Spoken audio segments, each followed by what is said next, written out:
is up, everybody? Welcome to Comic Book Club. I'm Alex. I'm Justin. I'm Pete.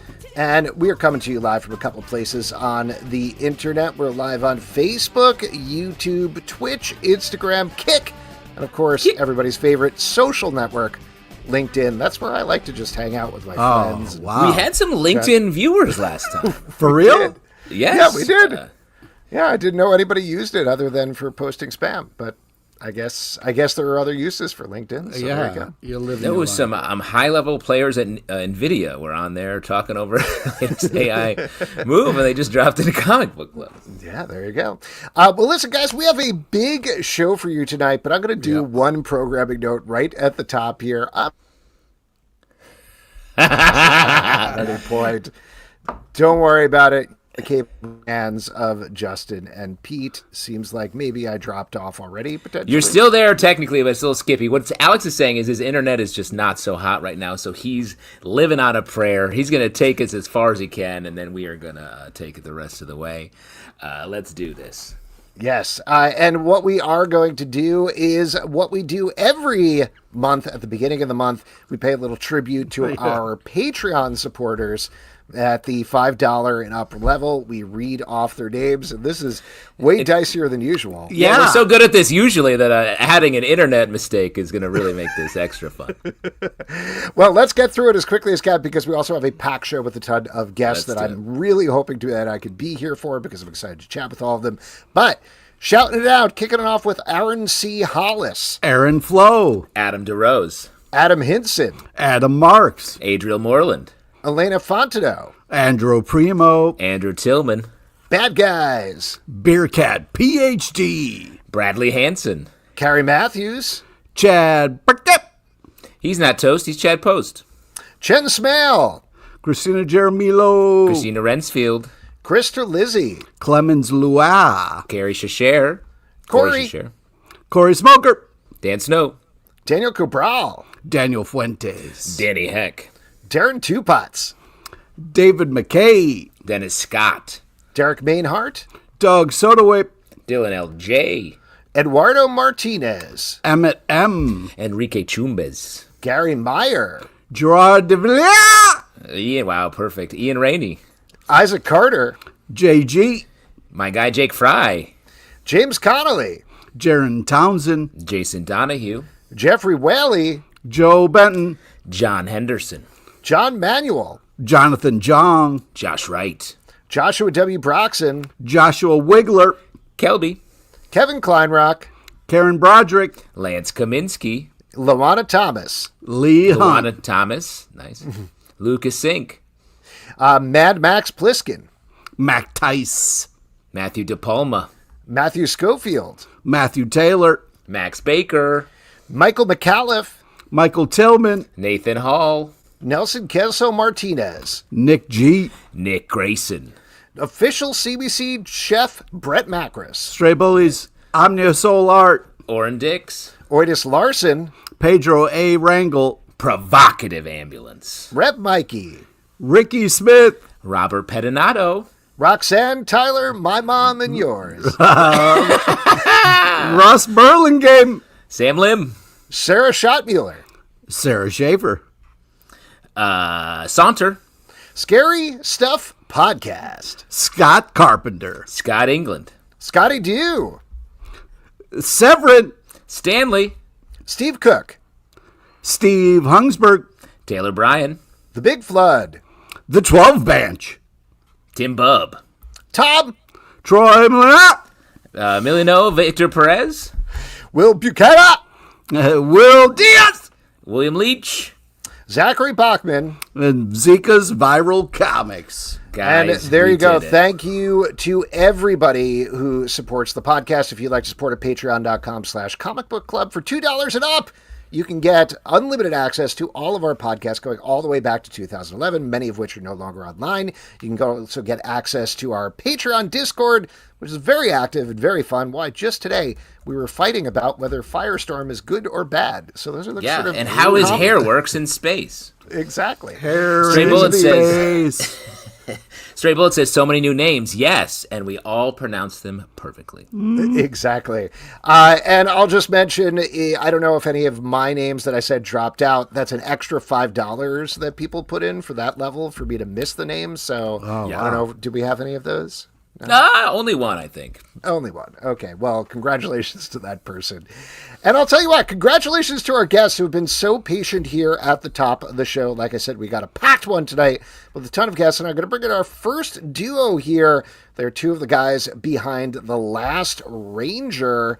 Ladies and gentlemen, Daryl Spivey and Rob Myers. Daryl and Rob, welcome. Welcome. What's going on? Excited to have you guys here. Excited to talk about this book. People can check it out at lastrangercomic.com. And Daryl's the writer. Rob is the executive producer. Now, I actually do want to start with Rob. Nothing against you, Daryl, but normally comics don't have executive producers. It's the Mets hat. We're moving on. No, I'm a Mets fan. It's good. Rob, what is an executive producer? Right.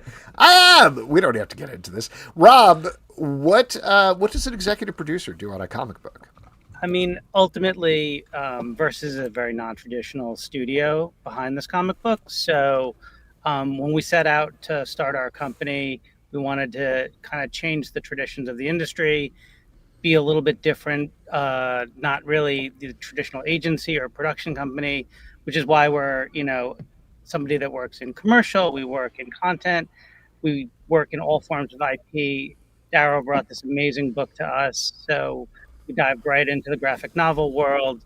So is it, tradition for an EP to be a part of a comic book? No, but that's kind of where we come from.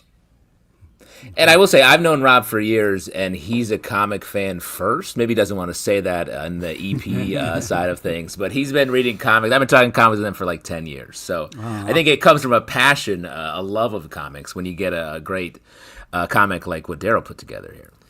Well, let's talk about that then. Daryl, let's talk about your book. This is, like I said, available online now. It is a very cool tale that I know is at least partially either inspired or powered by COVID. And as we hear, that sounds terrible. That was a terrible way. Sure it does. Pick up this book. It's like packed solid with COVID. It's full of every page. It just pours out of it. Catch COVID, you know what I mean? So it's like no, it's cool. So I was on Wall Street for a long time. I was an analyst. I was on Wall Street for 16 years. And when COVID hit, I'm literally a block from Rutgers University, the law school campus. So when COVID hit, the only thing I could really do to get out of the house was go sit in the park at Rutgers. And literally, like, you just didn't see anyone. Like, I had to go to Whole Foods to see other human beings, which is also like 3 blocks away, right? But they were lining people up. I don't know how bad you guys remember it, but they were lining people up. They were only letting like people in like 40 people at a time, and imagine like the size of Whole Foods, right? And I thought to myself, I'm like, man, what if this is really like it?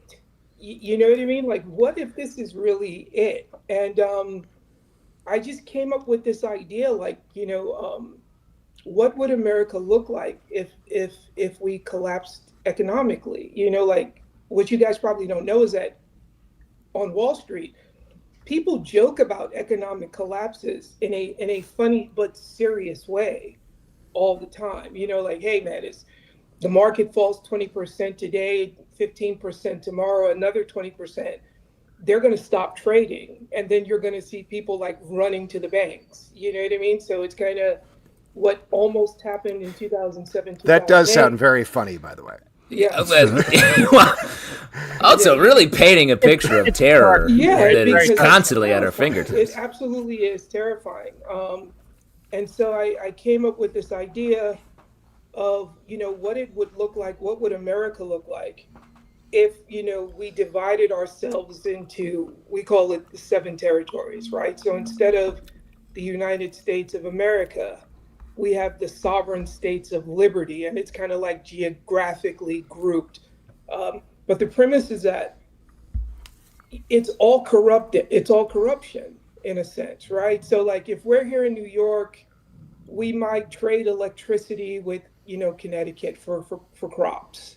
You know what I mean? Like if we were down in the Texas area, we might trade crops for refined oil for gasoline, Wow. And one of the things I did was I shut off the internet, and because I wanted to shut off people's way to communicate, because if you turn off communication, people can't organize, in a sense. And so every territory is run by, quote unquote, a strong man, not like how we're hearing this phrase today, more like mobsters, in a sense, right? And it really is a desperate situation. But there's a group that is looking to reunify the country. But the only way to do it is to go into these territories kind of one by one and depose the mob leader and keep moving on. So how did so you're in Whole Foods shopping and putting together this story? Like, how did it go from like sort of like combining your interests essentially and your experiences to being a comic that we can all see on the screen right now? I've always been a comic book head. Like, I've been a comic book guy. My brother and I, we've read comics since 4 or 5 years old. Like one of the things we used to do, like, is beg our mom to take us to like the comic book shops. Oh yeah, cool, familiar. Yeah. So so it wasn't.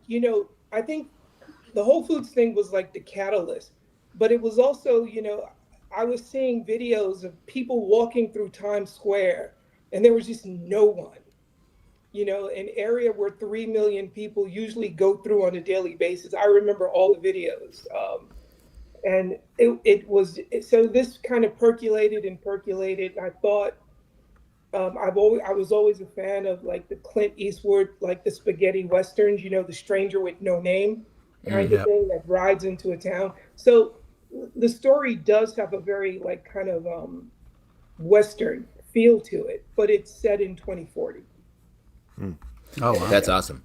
Yeah. Now, could you talk a little bit about your artist? When did your artist come aboard? This is Rayman A. Bermudez. Yeah. So Ray's amazing. It's really nice. When I decided I wanted to do the comic, I really went, like, I searched far and wide. I was auditioning artists. No one was getting the words on paper. I don't think anyone was getting it.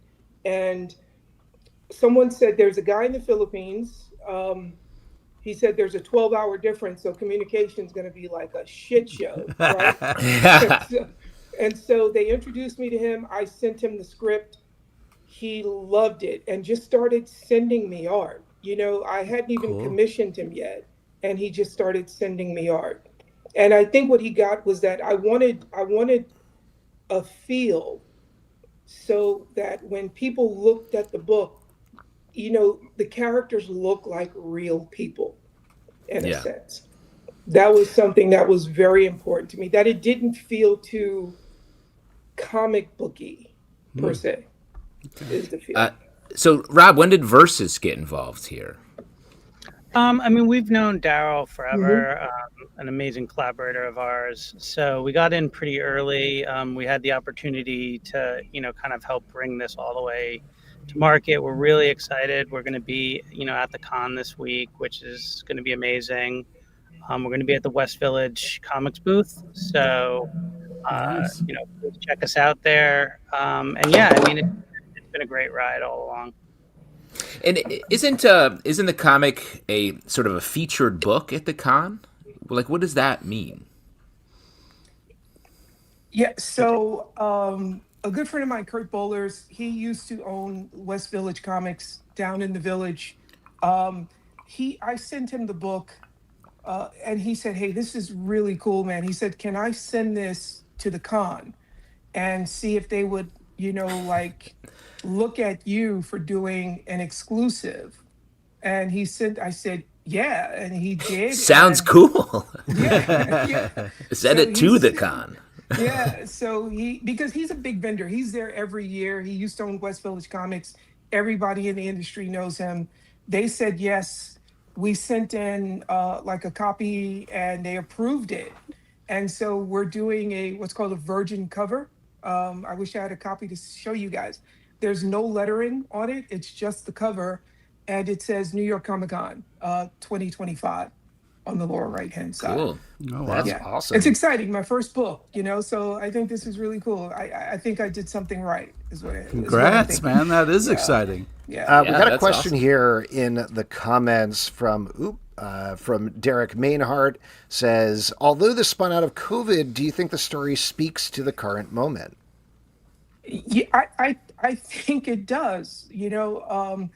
But I would say I didn't set out thinking we were going to be where we are.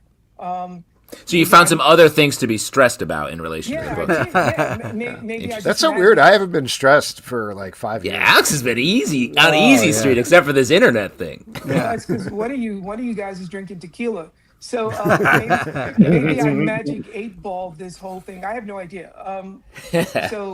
So Derek, I do think it actually does speak to where we are. I'm trying to get the book going before we get there, though. That's great. That's great. I want Beat the book the to come out apocalypse. first, and then the apocalypse going to happen. Yeah, We're all racing against the apocalypse. Let's try to get through this podcast before the. I mean, this gets to something that I'm always curious about, and we're kind of bouncing around anyway. But like going into, and for anybody who doesn't know, or if you're listening to this episode later on, New York Comic Con is kind of 1 day away, really 2 days away for most people, though there's stuff happening tomorrow as well. This is now the biggest convention, I believe, in the United States. It's eclipsed San Diego Comic Con. So that's a lot. There's a lot of noise. There's a lot of things going on. So I'd love to hear from both of you, again, even though you sort of touched on this a little bit. Like, what is your goal going into this con? What is sort of your hope, the thing that you want to take out of it? And Daryl, I guess I'd go to you first. So I want to bring awareness to the book. I love the art. I want to kind of encourage people to come and read the book. I really focused on the script as opposed to just giving pages to an artist saying, okay, here, this is what I think happens. Literally every panel of this book is directed by me.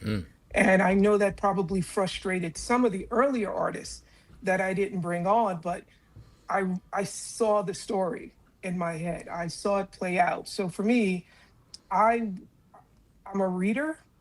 I grew up reading Stephen King and comic books, and I want people to love the art, but I also want them to read the story and feel the story. That's awesome.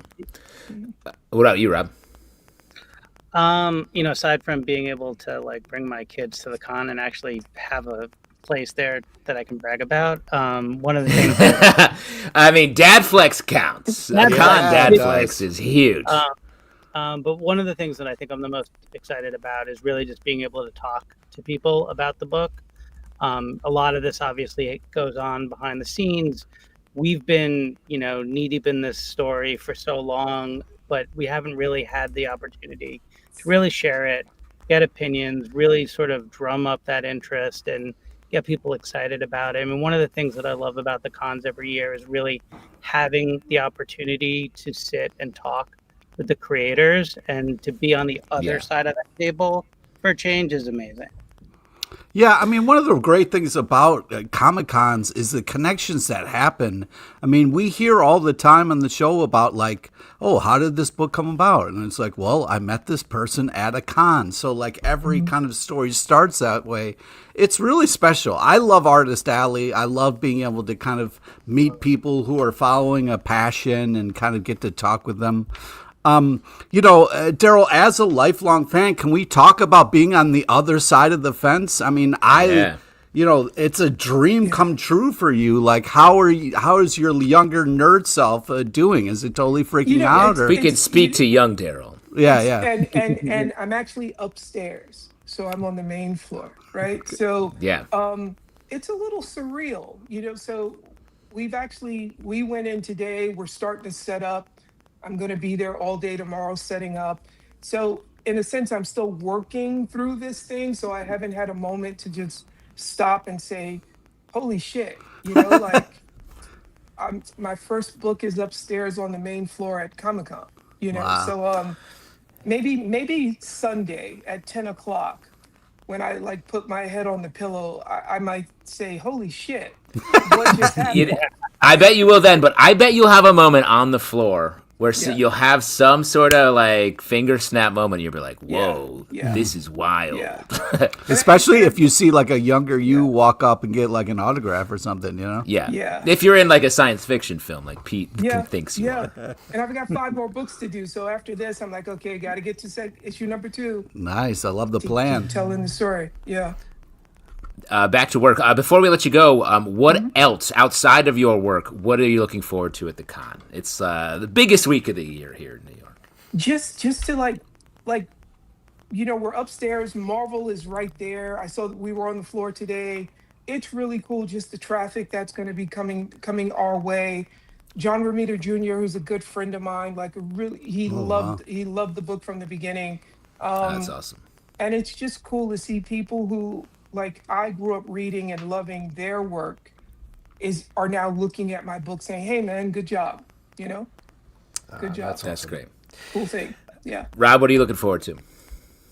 I mean, to steal from Pete, the visits to Artist Alley are a highlight every year for me. And for the same reason I said before, I really enjoy having the opportunity to get to know new artists.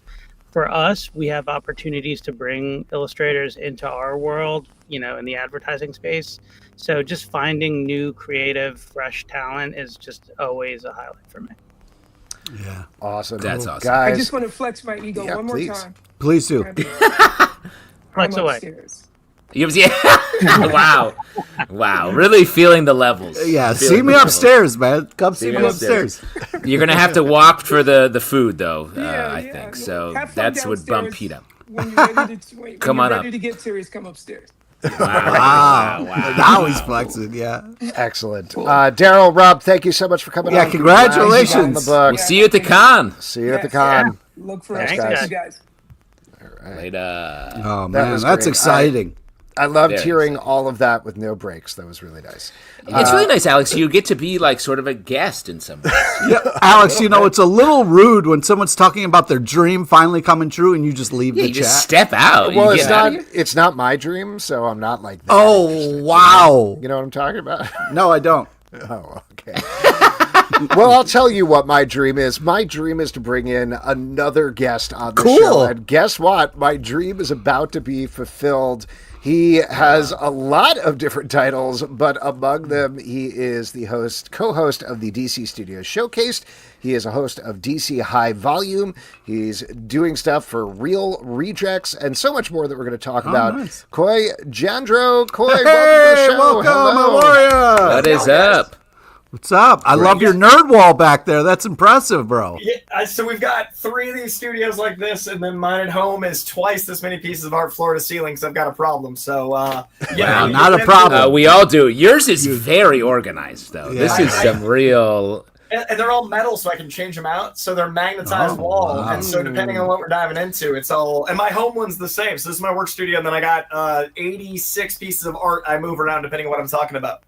Jesus, Wow. that's cool. So wait, I'll do Pete's follow-up question for him. Any favorite pieces on the back there, or can you talk You want us to through any showcase? of that? Yeah. So I am a huge fan of Dune. I feel like it is what I always wanted to feel about Star Wars. Like I like Star Wars, but I never felt the like religious. I Interesting. didn't feel the compulsion. So when Dune came Hot back, I was take. like, I get Star Wars fans. Like it's like a Rosetta Stone for me. I think that WandaVision actually changed TV before the Marvel brand kind of like over TV'd. I think what WandaVision represents as a great hope of serialized comic book content. I Wow. think it's the I love Iron that Man of take. television. You know, it's kind of this thing that showed a proof of concept and beauty. So I'm a big fan of that piece being up. You know, and then we got the Avengers down below, which definitely showed me the actualization of what it felt like to read a comic to me that first time we saw that come together. So it's like the nerd memories, the feelings. And then Stranger Things, I feel like, has been around long enough. We don't remember that feeling of like, they can just do the 80s. So yeah, those little pieces. All of your me. favorites. I also like how the Avengers is on your left. That's nice. Nicely done. Nicely done. Wow, There Pete. it is. Yeah. What a Coy, I pro. can't help but notice there's no DC stuff that you called out. Legally, do they not allow you to put behind it when you're not doing DC podcasts? Is that so? It's here, but I actually, in fairness to me, I've been looking at you guys and didn't clock it in my own thing. So apologies to DC. I love you dearly. My home studio actually has more DC than Marvel because I was gonna say I bet because there's a tricky thing about I didn't talk about DC for a while because I really, really love where DC is at now, but the volume of stuff to discuss was hard because there'd be longer gaps between DC properties. There was less, like, I think that the network stuff is totally awesome, but I didn't attach to it as much as I attached to, like, Nolan's Batman. But those are 3 years apart. So it's interesting how, since memory of the Marvel era, there was a volume thing. So there was more art to buy, that was more clothes to get. But now I feel like DC's in this incredible space where it's like, I can kind of get a new thing every month between Creature Commandos and Peacemaker and Superman and next year's Clayface getting its own theatrical experience and Supergirl next year. So I feel like where DC is now, I'm going to have the opposite problem where my art is just like, whoa, take it easy. Because I always say, like, we don't go to Marvel stores or DC stores. We go to comic stores. And I hate that there's ever been a division. So I kind of like to celebrate it all. Yeah, definitely. Yeah, I mean, it sounds like there's a lot of volume coming out of DC. One might even say a high volume, Coy. And that's an amazing segue into talking about DC high volume. This is a very cool, if people don't know, it's a weekly, I believe, audio play that is cool, which is based on various Batman stories that it's adapting as it goes. But at the same time, you're doing a companion podcast. So talk to us about that. Like, what is involved in that, and what place does that serve in the overall high volume of DC High Volume? So High Volume is adapting word for word some of the great Batman stories. We did Year One, we did Long Halloween, Dark Victory. We've got some new stuff coming up. And it's the first time they've been word for word. And people were giving me guff in the beginning because I was like, it's unprecedented, never been done. And people are like, it's Batman, it's been done. And I was like, no, the way we're doing it is a literal translation. So it's really beautiful because I am a huge fan of Year One and Long Halloween. I love Dark Victory, but like, those two, I thought I had memorized. I thought I knew everything that it could tell me. But hearing a Commissioner Gordon not yet be commissioner lose his son for that moment diving off the bridge, it's a new context with an actor portraying it that I couldn't get even reading the space between the panels. The reason I love comic books is because the gap between the panels is where you're the actor, the writer, you're the director. You're experiencing that mind's eye control. What was amazing about this was they gave me a new medium in which to experience it where someone else was guiding, but not all of it. I still got to write, direct, and act up here, but with someone else giving me a new form of that comic book, and it's one-to-one. So I got to relive comics in a way that I've never experienced. So well, it's the flip. Yeah, it's like you're saying, it's the absolute flip of the senses. Like, you're only taking in the words and the pictures, and now you're just getting the audio, the thing that you just never had before. So since it's something we know so well, it's like, wait, this is new, but the say, it's almost nostalgic. Yeah. Was there, I mean, I've also read, obviously, like, Long Halloween and everything 1 kabillion times. Was there anything that's particularly jumped out to you when you were listening through it that you were like, wait a second, I really never noticed that thing before? So one of the beautiful things about the show that I get to do is interviewing the talent beside it. And that was really telling because I never realized that everyone, I think, has a Batman voice. Everyone has what they think Bruce Wayne would sound like. And everyone has, if you're a comic fan, I wouldn't say everyone has this, but us, nerds, we have that thing where it's like, well, you know, Bruce Wayne probably has a third voice that he tells. It's like the people that know he's both Batman and Bruce Wayne, there's probably an entity that is a third party. What I never considered until I talked to Jason Spivey is it took time to develop that voice, and which voice comes up when he's talking to himself. Is it going to be the mask of Bruce Wayne? Is it going to be how he talks to Alfred? Is it going to be how he talks to criminals? So him developing the Batman voice, I never considered there would be like a 5th, 6th, 7th version. There's an equalizer to that voice. So talking to the talent that's creating these worlds, when you're reading a comic, you have that like, oh, this is fun, I'm Batman. But I never was like, I bet he talks a little differently to Commissioner Gordon than he does to Alfred. And Jason considers all of that. So getting to have that conversation, getting to talk to Jeff Loeb about developing the different elements of like how we saw the rooftops and the architecture that Tim Sale and he would have conversations with, doing interviews. I'm a James Lipton guy. I'm a long form dude. I want to like get into it. Yeah. So having these conversations goes even beyond the high volume part of the show where it's like, you're playing this character or you created this world. Let's get into the nitty gritty that you're not going to necessarily do at a con panel, because that person has to be as nerdy as me to get the time to have this deep dive. And we're just talking about this one story. So it's like getting so deep into it. And it's really unique and special for me. Yeah. Well, let's move on and talk about the DC Studios Showcase, which you co-host along with 2 other people. Right now, though, it's being interrupted by the Peacemaker podcast that's going at the same time. Are you mad at James Gunn? Yeah. He's taking your job, man. Yeah. Cool. You got to be really pissed at him. He's not a podcaster. He has other things you got to do. gunned. Who does he think he is? I'm like, this is my lane, James. It was funny because when it was announced they were doing a companion podcast, my first instinct was, oh, I want to be on that. And then I was like, but wait a second, this is directly. And then I realized the flavor of the 2 different shows was going to be so different. But there were definitely moments of like, bro, I got a show on HBO. Like, this is my baby. But then when I realized it was going to be them talking to the people as like an IMDb trivia page and breaking out the minutia and the things that weren't there. And then ours was going to get to be a companion of the fan side, our experience from the outside, and how they kind of feed each other as an Ouroboros. Mm-hmm. But I used to be an actor. That's what I did before the hosting stuff. So there was this incredible like 6 hours of FOMO for both of my careers where I was like, but I want to be on the set and I wanted to talk about it inside baseball, but I'm also hosting it as a fan. And it was really funny to be like mad twice. And then they kind of negated each other. I was like, well, I guess now I get to experience it as a fan of James Gunn and as the expert that is watching it from the outside. So it became cake and eat it too. Ironically, there was a third voice, that you took on. Nicely done, Justin. I needed to find my who is Batman to Batman. Yes, exactly. I do want to get into the weeds here a little bit, just because I have been curious about this. So to get very specific about it for anybody who doesn't know, so the Peacemaker official podcast goes up immediately after the episodes are posted on HBO Max. Your podcast at the same time, you have been popping in there and been doing behind the scenes as well. So what is, whatever you could talk about, but what is the actual workflow of that? Because I imagine you don't want to be repetitive on your podcast of what they're talking about on the Peacemaker podcast.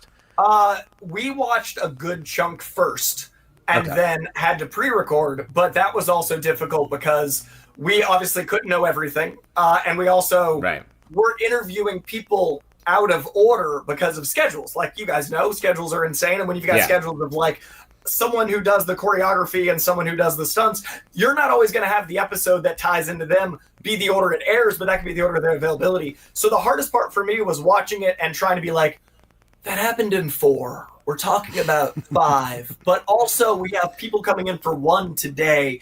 And so we had to film stuff that tied into stuff that happened after Comic-Con, before Comic-Con, and then I got more knowledge around that time. So the hardest part for me was just keeping it so I wasn't like, and then this might, oh, does that relate to you? Oh, no. So it actually kind of feels like reading a comic. Sounds insane. Oh, and it's like the highest stakes ever because it's a show on HBO with a very intense cliffhanger-based talent, and also some of them haven't gotten some of the footage that we've gotten, not to the extent of episode 8, but to the extent of the choreography, but do you know how it applies to this character arc? Because the choreography does so much to tell the story. What do I know that I can talk about that the audience might not, that that we're both trying to dance around not exposing by accidentally referring to it?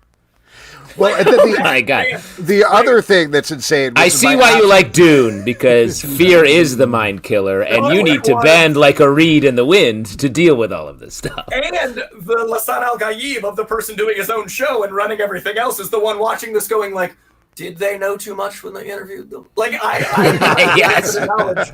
And what's great is that James and Peter watch the show and are very involved with making everything. And then we had Jim on a couple times, and Jim Lee is so involved in the comics. So between DC High Volume, DC Studio Showcase, get to know the comics a couple months out. And that's a gift as a comic nerd. I also get to know a few weeks out the Peacemaker stuff. But that makes it so, like, I do Real Rejects. I do my own channel. I have 16 1099s when I go to my tax person. I'm just like, I'm sorry. But that means there's about 5 weeks at a time where I'm like, what is public? What has aired? Who am I? Who am I talking to? At Comic-Con, I just walk around like, yeah, Peacemaker. I love it. It's great. And I have to pre-record all of my own reviews because I'm covering the show on my own channel, but I don't know when it's out. So I just batch film everything and just make no social content and sit and go, all right, that's public now. Tight. Good. Now we're here. I mean, that was the next thing that I was going to ask about, just because part of the ecosystem is interacting with fans, responding to concerns. There's evolving conversations that happen. And like, I don't expect the Peacemaker podcast to delve into, say, theories around Langston Fleury being Martian Manhunter or not or anything like that. But there are also other ongoing conversations that happen between weeks and things. Is there any talk with any of these podcasts, with like the DC Official podcast, responding to that at all? Or is that prohibitive because of the taping schedule? It's a little column A, a little column B. What's really interesting is James Gunn loves engaging, and we love that. So there's almost an element of like, if we think of it, we're not prohibited to talk about it. It's not like, don't say this thing. DC is, I will say, and I don't even know if they're watching, but if you are, hello, entity of DC. But they're so available to letting us play. Like, they're really cool with us having theories and getting to vamp and stuff. And what I think is great is there hasn't been like a big reach down of like, now don't even hint at that. There is an element, however, of like, we know that people are going to be making all of these, theories and stuff up. We don't want to take that away personally. We don't want there to be something that undermines that. So I can honestly tell you there was never a directive of like, now don't. There is, however, a joy that I get when I've had a theory and I didn't want to allude in case it came true. Like, I don't want to be the one that accidentally says something because of timing, but there's a joy that I get now to watch the James Gunn Threads experience where I can be like, look at that. And that to me is more fun than accidentally like letting the cat out of the bag. So yeah, you're writing your predictions down on a piece of paper and tucking it into a drawer. Doing the Johnny Carson thing, just putting it up your forehead. Because I don't get any benefit of accidental spoilers. I'm not a spoiler scoop guy. Like, that's never been my journalism. So I think if I was, it'd be a lot harder. But since I'm never like, he was dead the whole time. Yeah. Have you gotten to the bottom of it all, how James Gunn has so much time to post? Have you found out about that? I have asked that man what his productivity score and schedule and all of that is, because I'm jealous. Like, I have those 16 jobs, but I also am like, I have to, like you said, part of our job is engaging on social media, but I'm this many layers removed. I'm at DC, I'm working with them, and I would get like, how are we so dumb about this reading of Superman? Like, it would felt personal to me. I can't imagine how James Gunn just feels stupidity. Like, I'm more impressed at, like, I get mad at the public and I'm like, they're not worthy of art. And James is actually making it. So, like, to me, it's more of like, how does he have time to read something so imbecilic and move on when I'm like, how does this fail? So, like, so I want to know, like, where he gets the time to be directing, writing, engaging with the masses, and still be like, you know what? Hope is the answer. Because I'm going through mental health. Like, he's so good at being a good person. He's so actually engaged. He's so actually caring. If I was exposed to as much dumb as he must be, I don't know if I could keep sane. So, it's about productivity and sanity for me, and I'm very, very impressed. Yeah. Talking about DC Comics real quick, I feel like we've covered in our coverage of them, it feels like they're in a creative, like, renaissance period right now. It feels like they're going hard in a lot of directions, and it's all working so well. What is your take on that, and what are your favorites that's happening out there right now? So one of the things that's been cool about DC High Volume is talking to, like, group editors and, like, a Batman editor that oversees everything, and, like, the stuff that you don't get to see on panels, because I feel like not a lot of people are like, I'd like to see that group editor panel. Those people don't get their time to talk, and they're the maestros. They have to be bringing in all, like, coordinating. Nothing against the writers or anything, but, like, it's so interesting how you get all those trains running on time. Anyway. And I'm so impressed. Like, the writers are like these creative fuel, but then there's, like, the overseers. Like, Kevin Feige says something or James Gunn says something, and it's a headline. In comics, that should be these editors, But since they're not like buzzy names, it's hard for channels like, you guys or even myself to interview them and have it get clicks because they're not the face. And I think they like that. So it's a fine line between like making them the face and also giving them their flowers and also overseeing. So one of the cool things about DC High Volume is we've had a lot of those people in. And one of my favorite elements is seeing how far out they map things, how far out they have to be like, hey, Matt Fraction, this is going to be related to this. Or like, hey, this Absolute line, like what Scott Snyder's planning and all these months ahead, because they got to draw this stuff. Like this has to be cooked so far in advance. Like those last gents who were just on, they have to know their plan for a while. So it's been kind of cool to see how the sausage is made. And I've been really enjoying seeing it like 2 or 3 months later, because, whether or not we film it in that much early, it's not usually that early, but we have to know things that early in order to ask some of the questions. It's been really cool seeing like, the Nightwing transition into this new team, or to see Poison Ivy go from like, that's going to be a miniseries to a maxi series to an ongoing. Poison Ivy is one of my favorites. To seeing absolutely like that series crushes. G. Willow Wilson is like there's a nice unbelievable what she's doing. But like the Absolute thing, that being an experiment that is paying off, but they're getting to kind of like read the audience. Like there is a little bit of like, well, that worked 11. Like there's such a reaction that's so positive. So the Absolute stuff, the Nightwing stuff, Poison Ivy especially. I love every single Bat book, which means I'm spending $80. Like there's a lot of Bat stuff. And I really like that we're getting all of our Robins, right? Like Damian Wayne's got a wonderful presence. Dick Grayson's getting his time. We're getting to see Tim pop in now and again, short of like Frank Miller, Stephanie Brown. Like we're getting a swath of Robins, and they all feel different. And I think it's really showing the power of how different the Robins have been, but we've never really had this many books showing off that. So I've been really digging that stuff. Superman is, I think, the most relatable he's been in comics in a long time. They're doing a really good job playing off that tone. I think, to me, it's controversial, but Tom King can almost do no wrong. So his Wonder Woman is like, it feels like a punch every month. I'm like, God, you're right. Yeah. Man, thanks. So you're right. Like DC's having a time right now. Yeah, it's really amazing. We got a couple of questions and comments here in the comments. This is from Ken and Melissa LG. Ask Coy who he thinks will win DCKO. Oh, yeah. Who you got, man? If you don't brackets. know, we made brackets. We got I don't know if this is cheating, but Darkseid is. I feel like bracket or not, setup or not, looking at characters.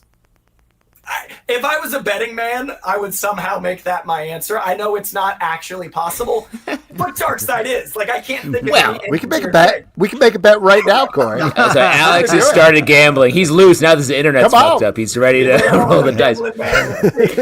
Well, I mean, technically, the whole point of the story is to become Darkseid. But that's so. Is there a winner? That's kind of my point. Is like if something is an entity that represents death itself, and you're fighting for this concept. Is there a winner, and is there someone that could even be deemed? I feel like it's one of those things where you dump out your toys in the sandbox and you play winner, and it depends on the writer. But when you've got pocket aces, like you're fighting for something that is an entity, you've kind of already won and lost simultaneously. So this is the lawyeriest answer I could give you guys. But that to me is the answer. Like that kind of, I feel like the writers wrote themselves that back pocket, that feels like the win. Yeah, fair. We'll see what happens. I have a theory about how it's going to turn out, but I'm going to hold off on it. Exactly what you're talking about. I don't want to spoil it for anybody. Potentially, and that's something I know, by the way. Like I will say this: some of those times where I'm not like, do I know too much? I've been blissfully able to enjoy DCKO without being like fun. That's great. Stanley says editors shouldn't be important. I think what he's saying is something I was thinking while you were talking, which is not that they shouldn't be important. They are very important, but they shouldn't be so public. Is my thought on it. Like.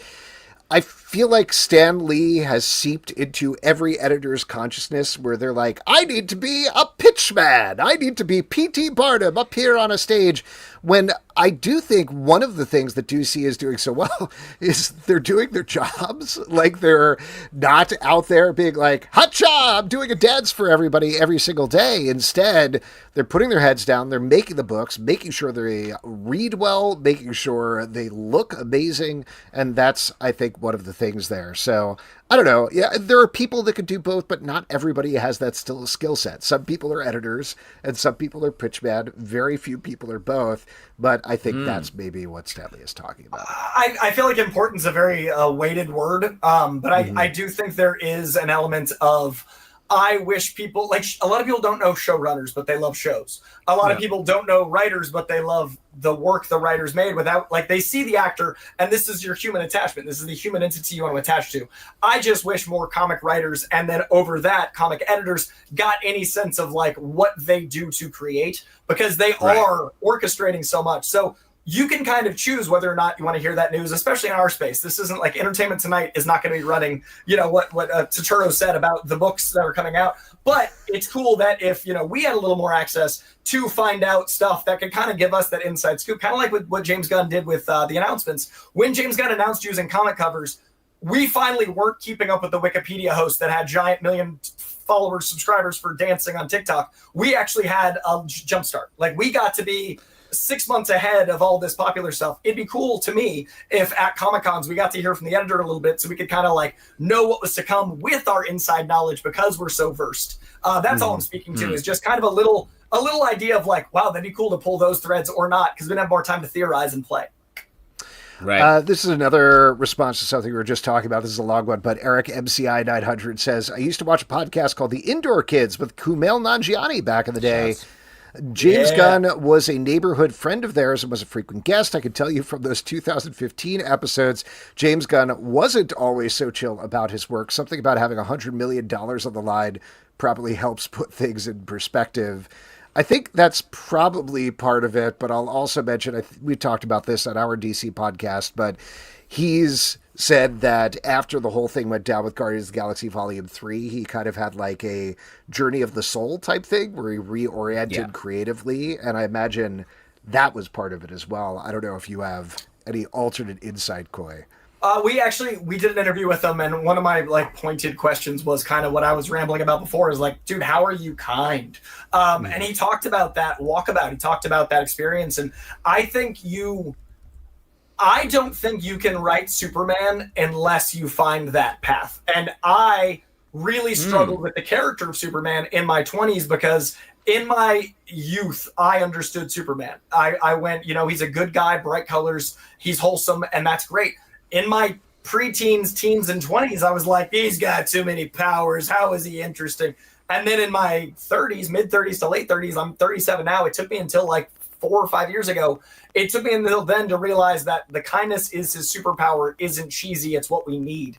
I think we need Superman to be better than us. I think he needs to be inspirational and aspirational, not someone that walks amongst us. I don't think you can write that character unless you've gone through the darkness of realizing that, like, none of this matters. We do need to be better to each other. You don't make a movie like Superman unless you've gone through that experience. So I don't disagree with whatever this person's experience was with him at the time, but I was a piece of shit in my 20s. So I don't know what James was like in his 30s. Like, he might have had the same experience. I know that he's gone from Trauma to Guardians to how he is at DC. I didn't know the dude then. I know that the man I've talked to now is very proud of who he's become, and I'm proud of the art that's come out of that. So, yes, and is my answer. Yeah, there we go. Great answer. I also think that, like, I feel like you can see his arc in his work. Like, you can see the progression in Guardians about what he's feeling, and then it gets sort of dark in there for a bit, and then Superman is that sort of refresh, and you see a little bit of, like, the internet's bad to people, right? Since that's a sort of a plot in Superman. I experience it. Like, I get off social media all the time so I can maintain faith in humanity. Like, I have to have someone post for me. Even just the access to it. There's no version of me, and I don't know if you guys are as weak-willed as I am, but I'm like, hey, did they like that thing I said? Hey, it's just, and like, there's no version of you that you get 100 comments, one is negative. You don't remember the 99. You remember the one. It's human evolution to like hot stove theory. You don't remember cleaning the stove when it's off. You remember the one time you were a dumbass and touched what was on. We're supposed to run from the tiger. So like, if someone says you're an asshole, you're like, what if I am? And we get chemicals from being welcomed into the tribe. We also get like fuck yous to being kicked out of the tribe. The internet in our monkey brains has not yet evolved out of like, I'm not welcome in the tribe. So like, it's not natural to be exposed to all this. It is better to be off the internet. And I think a big part of the problem I'm having with the internet and art and stuff right now is that we're not seeing that arc as much. We're making Johnny Storm the third act Johnny Storm. He didn't get to be a braggadocious movie star asshole that then would sacrifice himself. He was a smart, nice guy that was obviously going to sacrifice himself. Like, we need to see Stifler become a better man. And if we don't have that, then all the incel assholes stay that way. So I think it's important that people experience that growth. I look forward to your TED Talk. We need Stifler to become a better man. We need to see. We really do. And that was like, I think Johnny Storm inspired me a lot as a kid because you see him mature. If we don't see maturation, if we don't see American Pie to American Wedding, I mean, we've it's lost true. the plot. Yeah, that's I say this almost Man. every day to my kids. That's why I sit them down, watch them through the whole series. That's how. And his kids are young, too young maybe for some of those. Way films. too young, and they go through a lot of apple pies. I don't know how I feel about that. Every pie-based season is a very tricky time. It's very tense around. Yeah, we're getting up on American Pie season. Do not So come to watch the out. Zalben house. That's all I'm saying. Coy, you have a bunch of other stuff going on other than the DC stuff. What do you want to plug? What should people check out? Yeah, check out. I've got my own channel on YouTube at Coy Jandreau. Just passed 52K, which felt fitting for the whole 52 of DC and everything else. Nice. So I am trying to grow that beast out. So I'd love you to hunt me down on YouTube.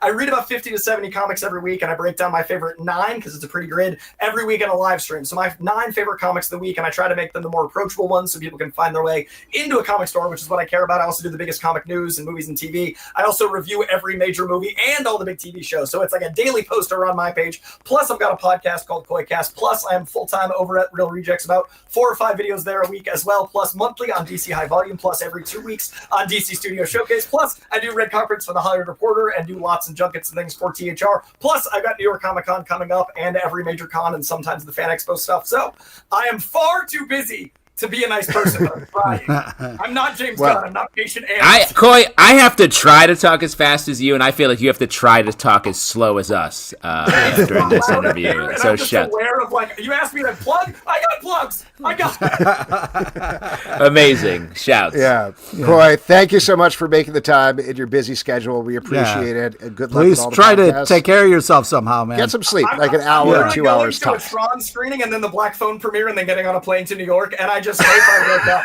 Like, I'm so tired that I'm like, You're seeing get Tron out. and then Black Phone back to back, bro. Oh boy. Wow. Which A lot do you of think time is on going the to be plane. better? Which is going to be better? It's Black Phone, Wow. but go ahead. Which was going to be better? It's so black. It's not even. I'm all about Tron. I love Nine Inch Nails. I'm seeing one for this. Yeah, yeah. I mean, it's a Close music your eyes. video. It's a great music video. IMAX music video. Bring the heat. Yeah, exactly. Coy, we'll see you at the con. Yeah, I'll All see right. you there. At the con. And thanks for talking about DC High Volume. It's a show that means a lot to me, so I appreciate you guys having me on. For sure. You bet. Thank you so much, Coy. Have a good evening. See you soon. All right. Oh, there we wow. go. That's a I lot of ju- stuff you can check out, but a I couple feel of things. shitty about my life now. Oh my God, I am not doing Now, anywhere near. I've been trying to make you feel shitty about your life for the past 18 years. Pete's mostly mad about the magnet wall because he's like, I should do that. Oh yeah. You all should do magnets. that. Legit. You would love it. You could switch things out every day. You wouldn't, but Hey, you wouldn't. you would. Hey, I might. Secret magnet quiz. To plug the stuff again, DC Studio Showcase, DC High Volume, Real Rejects. Check out Coy's channel as well, as he said. We do have one more guest for you this evening. Very excited Yeah. to welcome back to the show. Talk about his amazing Kickstarter, Macabre Valley. Ladies and gentlemen, Zack Quaintance. Hey, welcome to the show. What's up, How are Zach? ya? Oh, Hey, thank you I'm for- going to be a come down after that last guy. Oh man, No, that's I don't okay. know. Promote and not that much energy. we can't handle that kind of energy again. So yeah, don't even worry about it. Yeah, you got your cocaine, right? The cocaine. We send cocaine to all of our guests. Just subtle. No, we No, we do did, not. but we did actually send a drink because every week on the show we have a professional chef down in New Orleans named Brett Macris. He works at a Straight place called bullies. Shift, which you absolutely should check out. Amazing restaurant down in New Orleans. And every week he either creates or curates a drink for the podcast. And this week he did create one based on your book, Zach, which is a macabre silver bullet. And this is mezcal, blood orange juice, lime juice, agave sweetener, chili bitters, and charred rosemary, which sounds amazing. And it is based on Macabre Valley, the book that you are kickstartering right now. It is inspired by the Texas setting, is that correct, of the book? Yeah, Zach? South Texas. Yeah. Oh, wow. South Texas. Seems like the perfect flavors for that. This sounds like an amazing drink. Justin, you had a drink. Was it this variation? It was sort of close to it, but not quite. I don't have mezcal, so I had to go with some silver tequila, which is like a silver bullet. There you go. Exactly. But if you can't guess from the name of the cocktail there, this is about werewolves in the West. Zach, right now, your Kickstarter has been funded, and you got until October 15th to pledge it. I'm going to drop the link in the chat for folks, but you can check it out at Kickstarter now. That's got to be a little relief, at least, that it's been funded, but what are these last couple of days like for you? Yeah, it's a huge relief that it's funded. I mean, you kind of exhale there, but like the funding line is not the profitability line, so there's still a little, you keep working as hard as you can. Once you've made, once you're past the amount of money you're willing to lose on it, But yeah, we're working hard to get the word out. It's also we just feel like the book turned out so great. So it's a horror comic as well. So Halloween, and we'll have the PDF ready to drop the day after the campaign wraps. Oh, cool. Oh, that's great. Awesome. Well, the comic does look great. Love the art. Love the look of this. Can you talk us a little bit through the idea? Yeah, so this comic is about a young journalist who gets his first job out of college in deep South Texas along the Mexican border, covering the night cops beat. And as it would just so happen, I got my first job right out of college at a newspaper on the Mexican border covering the night cops beat. Wow. That's such a weird coincidence. Wild. When in the writing process did you realize that was the same thing? Yeah. Wait, this is me. Actually, it didn't start with me wanting to kind of access that job experience. Like it started, I kind of had a joke idea with a friend about doing a comic about a werewolf priest. And then it became a joke of well, what if the werewolf priest said hallelujah? And then I was like, okay, now I have to write this comic. That's too good. And then as I started playing with it, I was originally going to make the comic about the werewolf priest. That was going to be the main character. And that was just a bridge too far, a little too ridiculous. It's it slowly became a Texas setting, and then I kept playing with it and eventually started kind of combining it with some of the experiences I had when I was a newspaper reporter. And newspapers dying and everything, it just seemed like a pretty bleak topic to use in a horror comic and combine with this. So that's how we got where we ended up. And if you notice on that cover, you can see the outline of Texas there. Yes, right there in the tree. Very cool. Cool. That was all I love that. Now, correct me if I'm wrong. I mean, maybe you did something in the middle, but the last thing that you did was Death of Comics Bookcase, which was a little more comedic. Did you want to switch it up into something that was a little more serious? Yeah. I was here to talk about Death of Comics Bookcase last time, and it was kind of a series of I don't want to call them parodies, but they were kind of cheeky comics. Mm-hmm.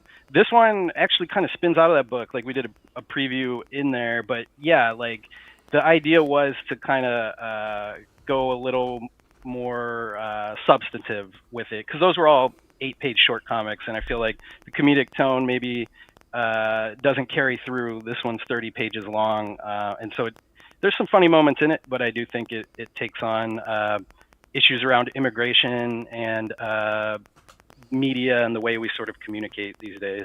Oh, wow. Yeah. We do have a question here in the comments. Maybe you clarified already, but Ross Godwin is wondering, is it set in modern times? Yeah, it's set in modern times. This kid is at the end of newspapers. Part of the story is that he's kind of an idealist, trying to make his career work, even though everything in the world is telling him it won't.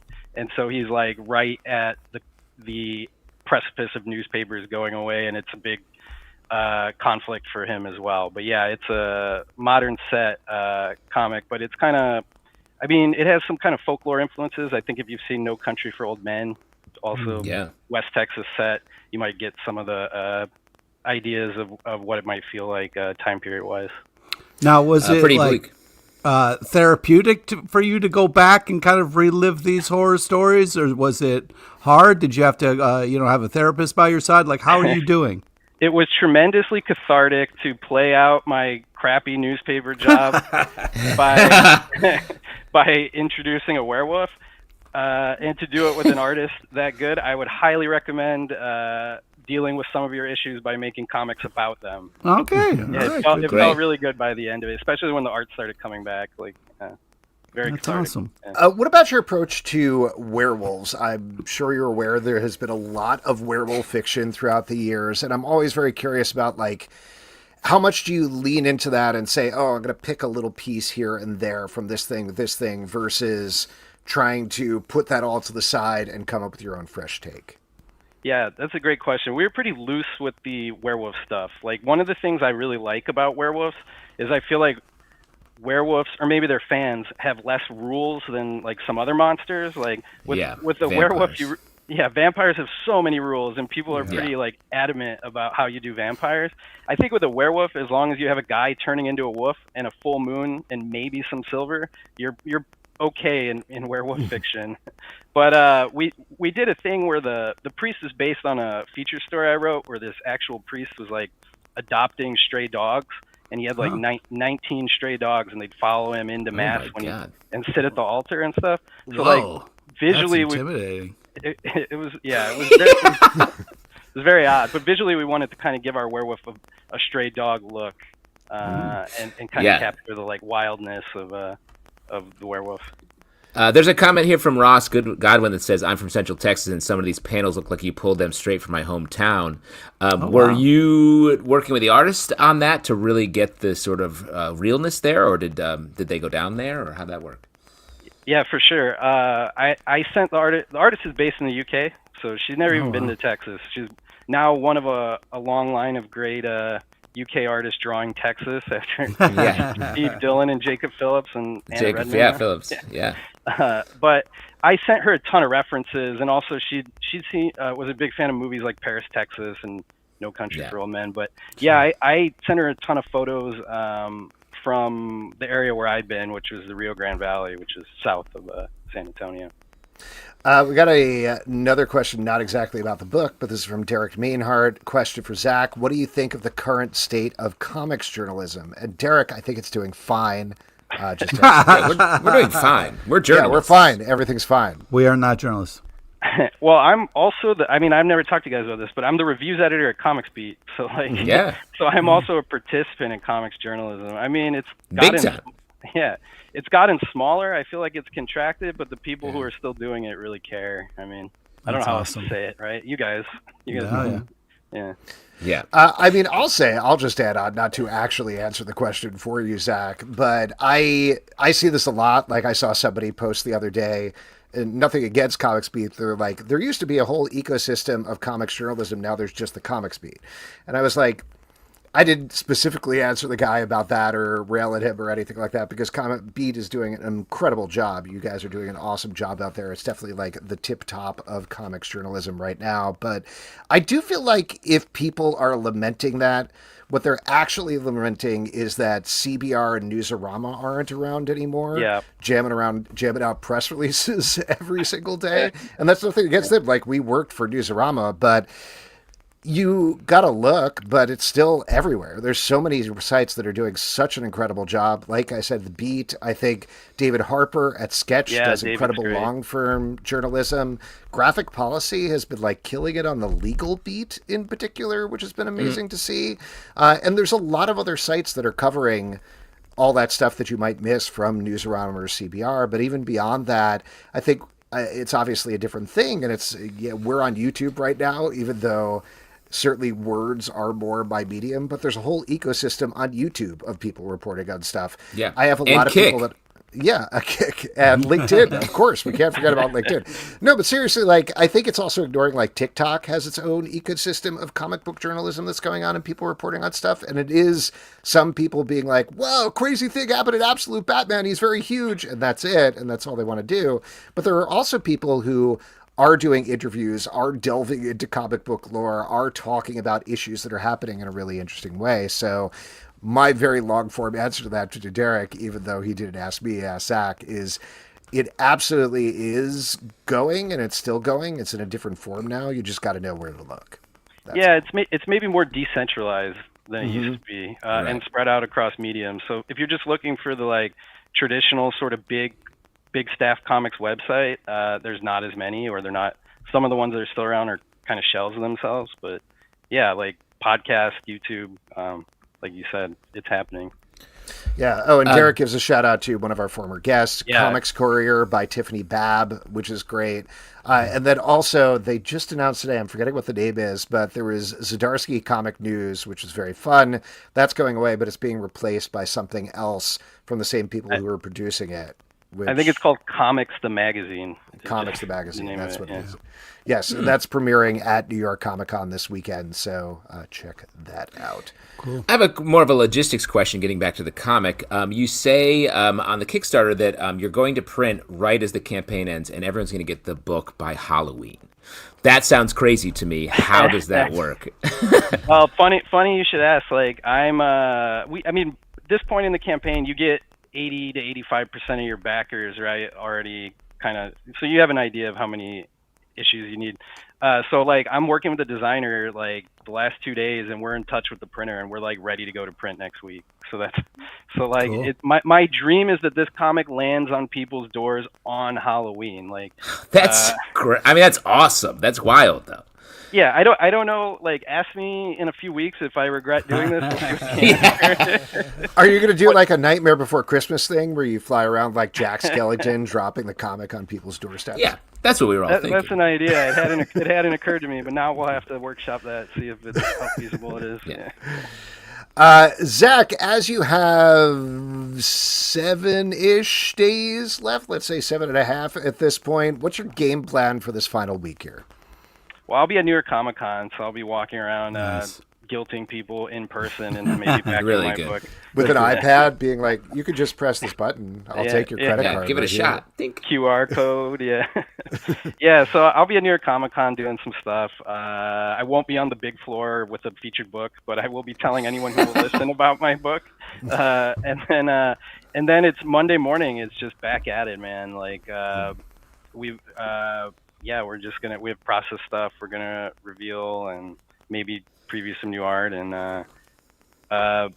share the link, do what we can. Yeah. Awesome. Well, the book is fantastic. Yeah, Before we let you go, anything else you want to plug, Zach? Follow me in my work. The easiest way to do that is to go to comicsbookcase.com, click on the newsletter tab, and sign up there.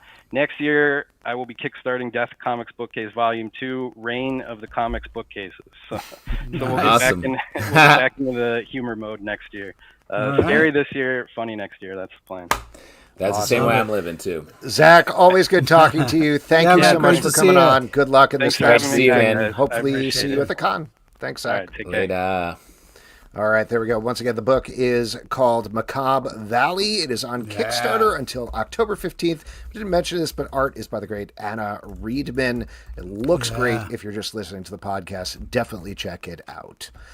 Definitely. And folks, we're going to move on with our next section, which is my favorite section because you all make it up. It is your audience questions. And for audience questions, all you got to do is drop a question in the comments and we will get to it. But first, what are you guys drinking? What's going on here? Tell me what?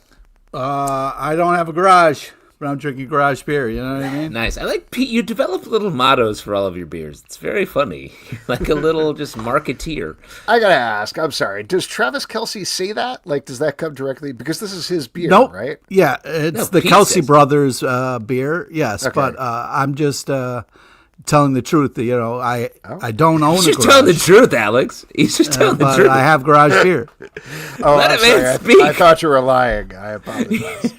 Here's the thing. Pete does have a carport, so it's sort of a lie. It's fucked up. Well, a carport is This not guy's a garage. carport. Yeah. He has a carport. Could you amend that? Could you say, I don't have a garage, I have a carport, but I do have garage beer? It doesn't sound as good, Pete, but it's true. It's more true. Yeah. And I think that's what matters.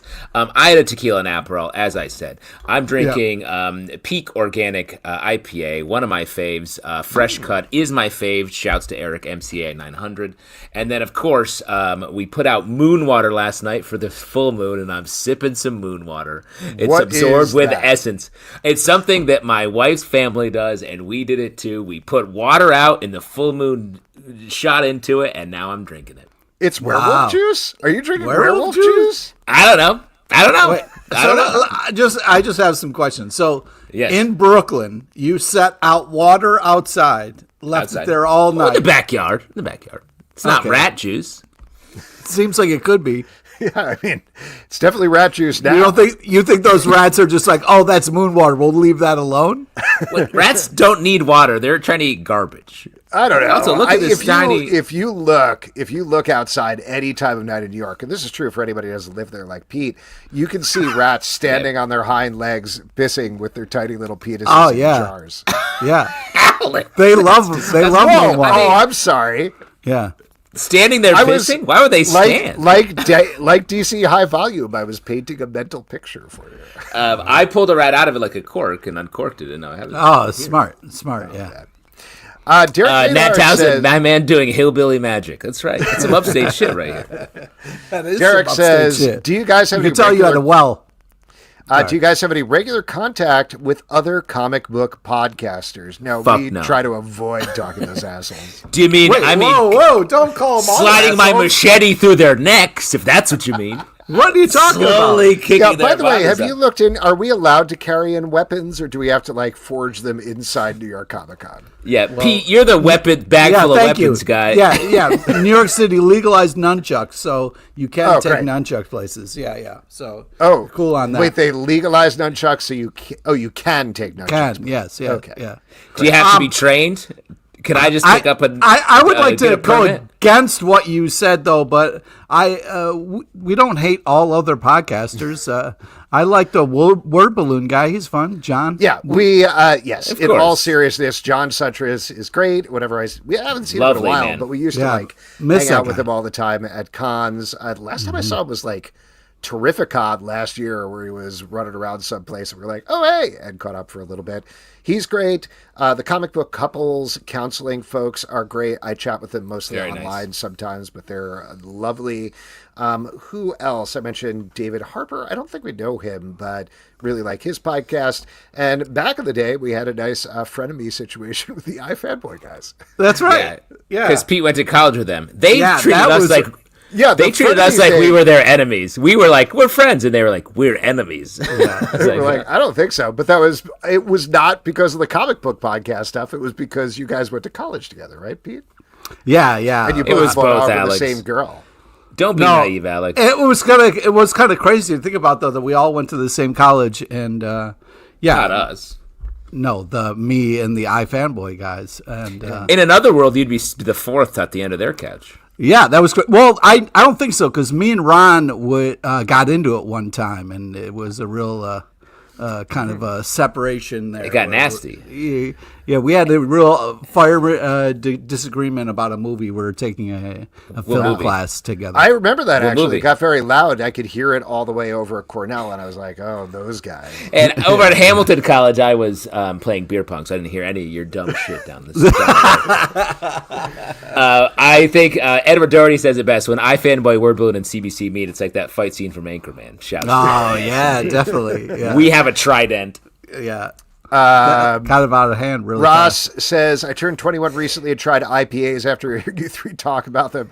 My question is, how and why do you drink them? Hey, Ross! Congratulations, bro. Welcome. Shouts. Welcome to a long nightmare. Yeah, good luck with it all, man. I don't really drink IPAs much anymore. Someone brought this to my house. Alex was the real IPA guy. I was, and part of it is that, like, it tastes like beer, and that's something that when I was drinking beer, I definitely felt like I wanted to get something that felt like I was really drinking a beer. So, I don't know. I also like bitter things. I'm a fan of the bitter taste. I'm a big bitter guy too, and I like hoppy, like pilsners and stuff. It's just IPAs. After a while, I'm like, it's like drinking shampoo. Yeah, if I can't Like drink very strong shampoo. if I can't drink 20 of them, I don't want to drink it. All right. Maybe that was part of the reason I was like, I'm good after one. Edward Doherty I'm gonna take a break. says, if Free Comic Book Day had a folklore fantasy-like character associated with, like, Santa for Christmas or the Easter Bunny, what would it look like and what would the lore be? Great question. Wow. I think it would look like sort of a three-headed version of us. Oh, that's pretty good. The podcaster? Yeah. Beware the podcaster comes out tonight. Leave them a little IPA and they'll bring you your treats. Do you know what it is? You can pick up your free comic books, but you got to buy something for the shop. Otherwise, the podcaster is going to come for you. Oh, I thought it was more of a threat, like a Krampus. I thought it would be like a Clippy type of situation with the comic books code. You know, it's Clippy the comic books code. You're always trying to bring Clippy up. What's it's the me, connect? Bookie, the free comic book thing guy. Hey, Yeah, it's me, Bookie. Take me or else. Why don't Grab you read a whatever you free want in comic the book store. over here? Come on. All right, Part of your Sharkler life sa- now. Sharkler says, besides vamps and werewolves, what are your favorite monsters and why? I got to give it up. I'm really on a Frankenstein's kick. Ooh. I love the idea of a lot of different pieces coming together and waking up and being like, what the fuck's my hands? What the fuck's my hands? Whose hands are these? Oh, man. I mean, I don't have a specific reason, but I've certainly watched a lot of zombie TV shows and movies. Like, I've watched every episode of every Walking Dead show, and that I've talked about this before. That has ended up being my comfort spot. Like, I think part of that is that world that I've been in it for so long at this point. But I don't know. I also like... I think they're interesting monsters because they don't work like the other ones. They're not... I don't like fast zombies. I think the idea of the slow-moving zombie that ultimately just becomes this overwhelming threat, like, it's relatable in a way. Like a vampire, I could never beat Dracula. A werewolf comes at me, he's going to rip me to shreds. But I think anybody who's watching a zombie thing, there's probably a thought that goes through your head like, one zombie, I could take that out. But the problem becomes when there's 2, then 10, then 100, then you're completely overwhelmed. And, well, zombies are a great procrastinator's monster because you can be like, oh, there's a zombie coming. Like, I got a minute. I can just finish up what I'm doing. Finish this film I'm watching. It's a resource management problem. You didn't like 28 Years Later? I haven't seen it yet. I'm waiting for it to come on. Out. Streaming. It's out now? Is it? Yes. Oh, okay. I'll watch it. Check it out. Okay. I'm more of a kind of like humpback guy, you know what I mean? I always feel bad for like the assistant to the monster who's always got I thought you meant whales. Carry. I thought you were like the team. Well, you know what I'm scared of? Whales. They're real. All right, this is from Nat Townsend. What is your strategy for going to a con? Do you make a plan, give yourself little quests? How do you structure your time at an event where there's so much more than you can possibly do? Well, the key is to kind of get the day, look at the day and kind of circle things you want to go to and then try to kind of build a map from there.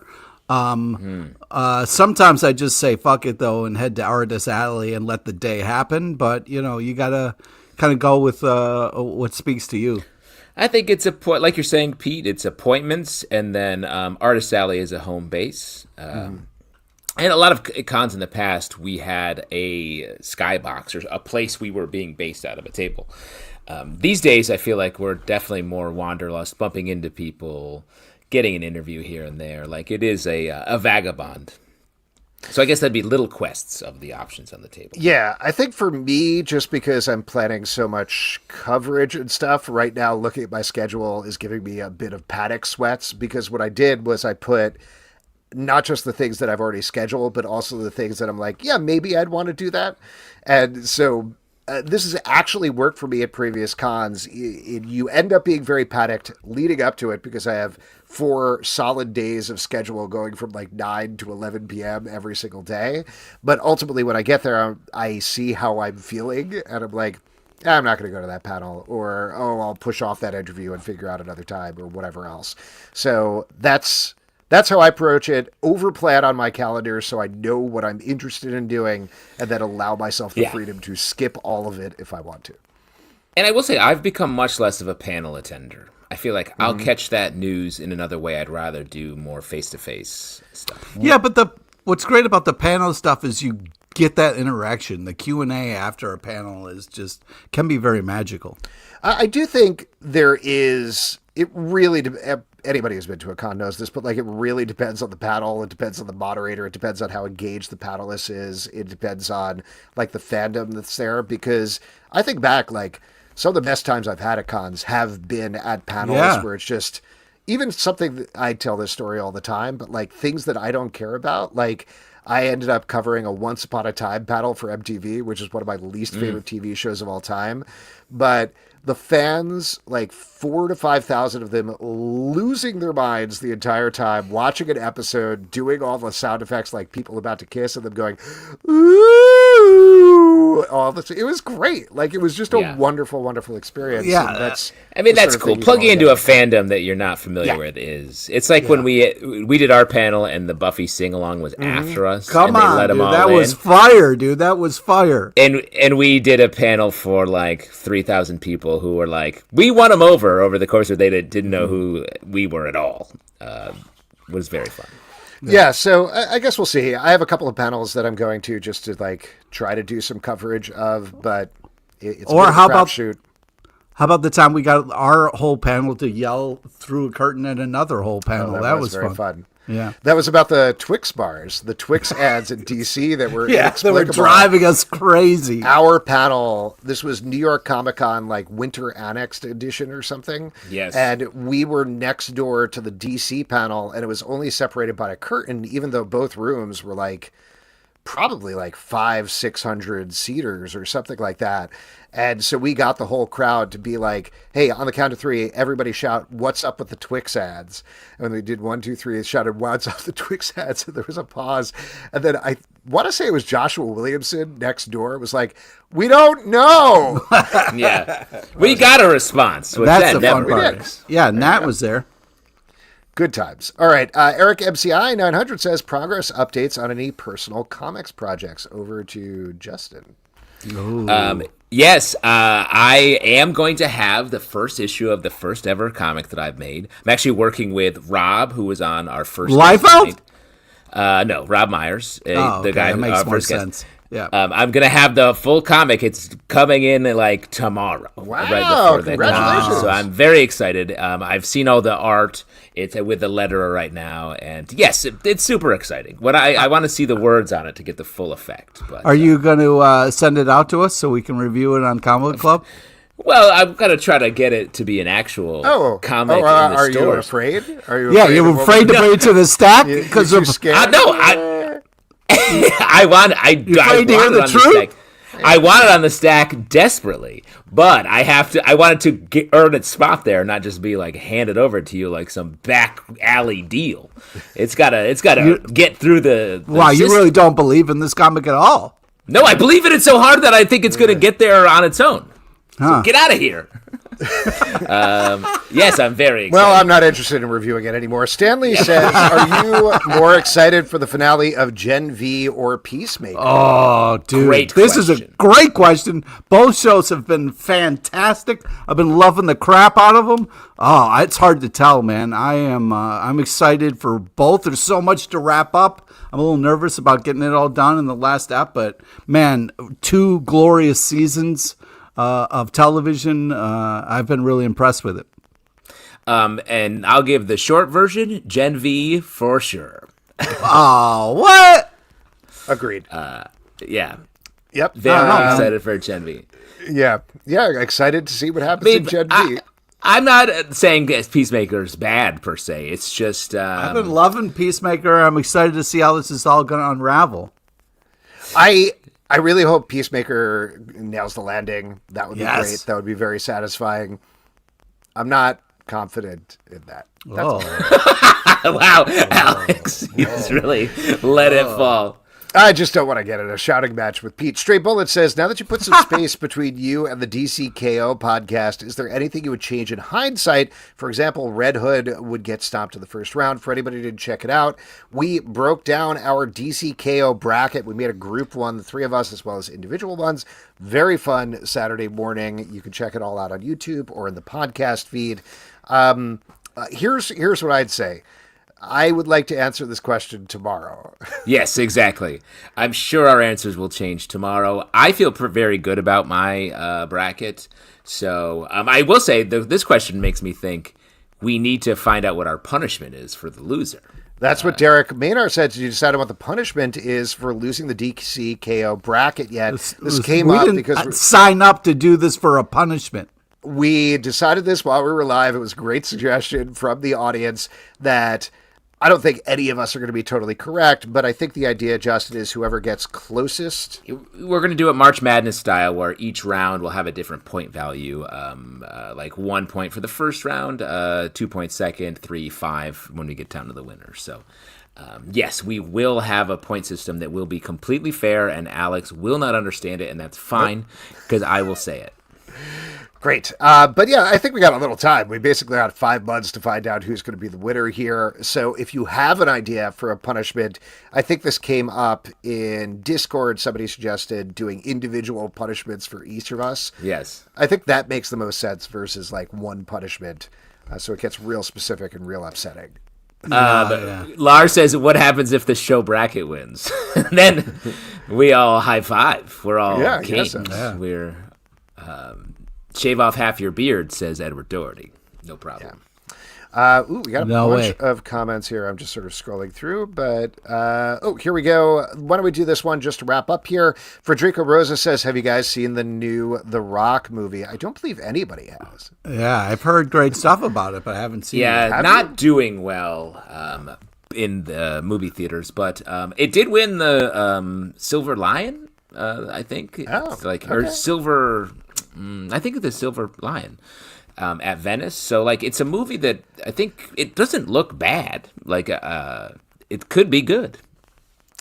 I'm going to just read this one last thing because not only do I think this is a good idea, but it's a nice segue into the next segment. Frederica Rosa says, Pete should do real trivia for the whole month. I saw that. I knew you would like it. I knew you would like that. And, hey, how dare you, Rosa? How dare I? Okay, well, let's see. No, I'm talking to Rosa here because...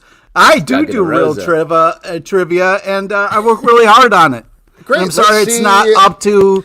Let's see how real it is right now on trivia. Over to you, Pete. Let's see. Yeah, okay, awesome. Thank you. This is the part we give back to you, the lovely audience. It's an opportunity to win $25 free dollars from Midtown Comics Online, because if you had $25, you probably head to a comic book shop. Am I right? I mean, come on! Come on. Come on. All you have to do is... say me, say hand up, say hello, literally anything at all. Say your piece. Give us a longer comment. Say what you think about Pete's, the validity of Pete's trivia. Stray Bullet says, I want to take the secret trivia quiz. Ooh, wow. He can just take the regular quiz. All right. Well, Ross says me. So why don't we go with Ross for trivia? All right, great. Today's trivia is about Strange Tales and a small nod to the legend Graham Greene. R.I.P. So many amazing roles in TV and film. Big fan. Please listen to all 3 options before making your selection. This is the comic that comes out tomorrow. Yes. Is that what you mean? Nice. That is correct. But also it's been a famous kind of thing over the years. I don't know if you're familiar. Yeah. Okay, cool. Wait, no, I am. I was just this is a good conversation. Keep going with it. It was exciting. Pete, take it away. Thank you. So many amazing first appearances in Strange Tales, the series, including this one, which is one of my favorites. Is it A, Fing Fang Foom, B, Yo Kev, stop jousting with my horses at night, C, Kevin Lance? Jousting specifically. So, I'm sorry, are the horses riding on other horses? They're holding lances as well? Horses on people. It's just Scott out at night, just sort of wrangling horses and jousting with them. At night, the world is topsy-turvy and the horses... Right, but you don't just joust with horses. Or are you saying, like, joust on horses? Is that what That's right. Oh, yeah. Okay. No, you'd fight the horses at night. Yeah, the old horse fighting that takes place at night. That's why they're called knights, because they're not there at that point. Exactly. Only there during the day. I get it. Wow. Yeah. Great. Ross says, doing Pete's trivia is an achievement of my life so far. A? A is correct. Ross, the honor is ours. It's a pleasure to have you. Keep in mind, Ross just turned 21, so there's more to come. And he just had his first IPA, which he hates. Hey, no judging. Ross is my guy, all right? Here we go. Question number 2. Our guy. It is not a surprise that this doctor started here. Is it A, Doctor Strange, B, what, you hate your name because everyone always asks you about Trapper Keepers, C, Tina Keeper? Is that Dr. Tina Keeper? Could be. Because I don't know her whole life story. Nice. And is she on a unicorn, just to continue the horses theme, like on a Lisa Frank? Always. Yeah. Is there a horse theme? Pete, is there a horse theme? I'd like to take the secret horse theme. Oh, man. Let's see if the last one has any horses. A. A is correct. Question number 3. You might be surprised to know that about this first appearance.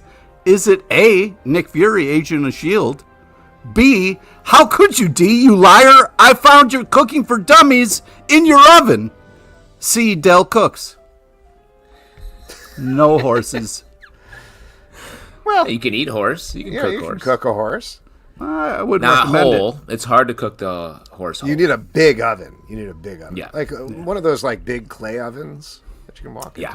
into. Wood-fired horse. I love my horse wood-fired. Gets nicely charred on the bottom. A? Is it Yum, A? yum. A is correct. Yes, congratulations. $25 is yours.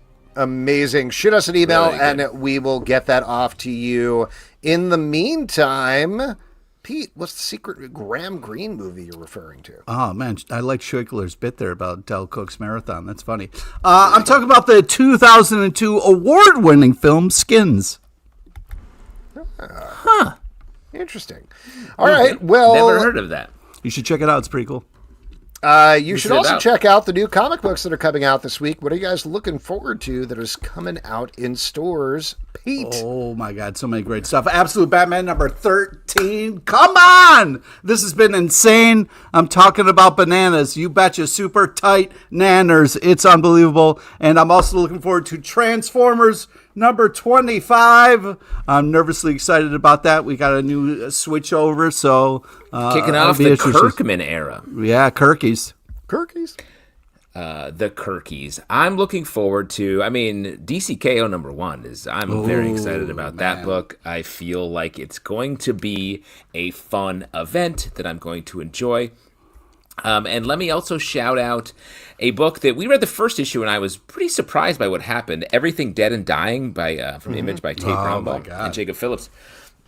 This is like a hard to describe, but it's a zombie story that is also a meditation on relationships and sort of like, I don't know, community in a lot of ways, I think. Like, it is really interesting. The first issue set a lot of like zombie expectation tropes on their elbows. So I'm curious to see where it goes in the next issue. Like you guys said, tons of stuff coming out tomorrow. I'll give a shout out to Superman the Kryptonite Spectrum, number 3 from the guys over at Ice Cream Man. That has been a wild, awesome ride.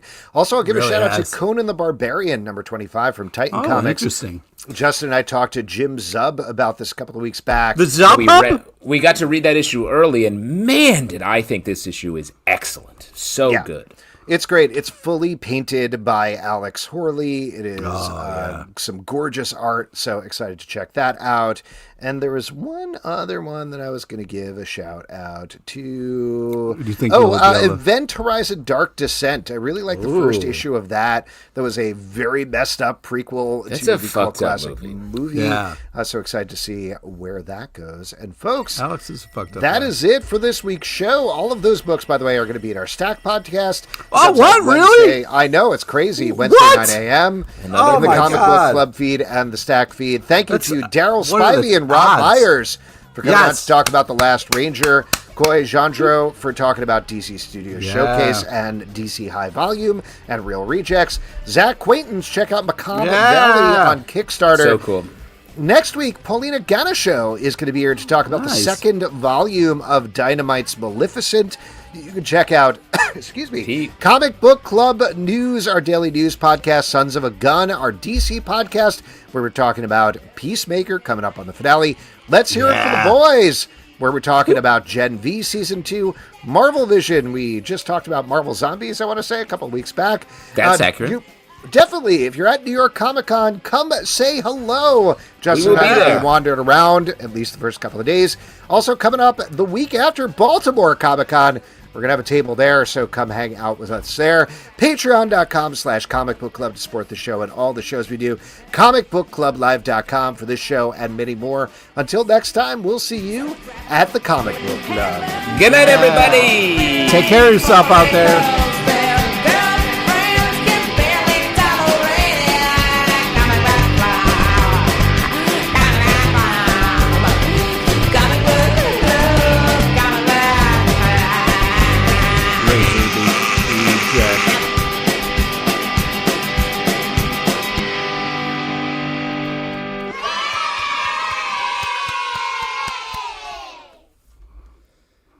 Thanks, everybody. Have a great night. Good night. What's up, Matt?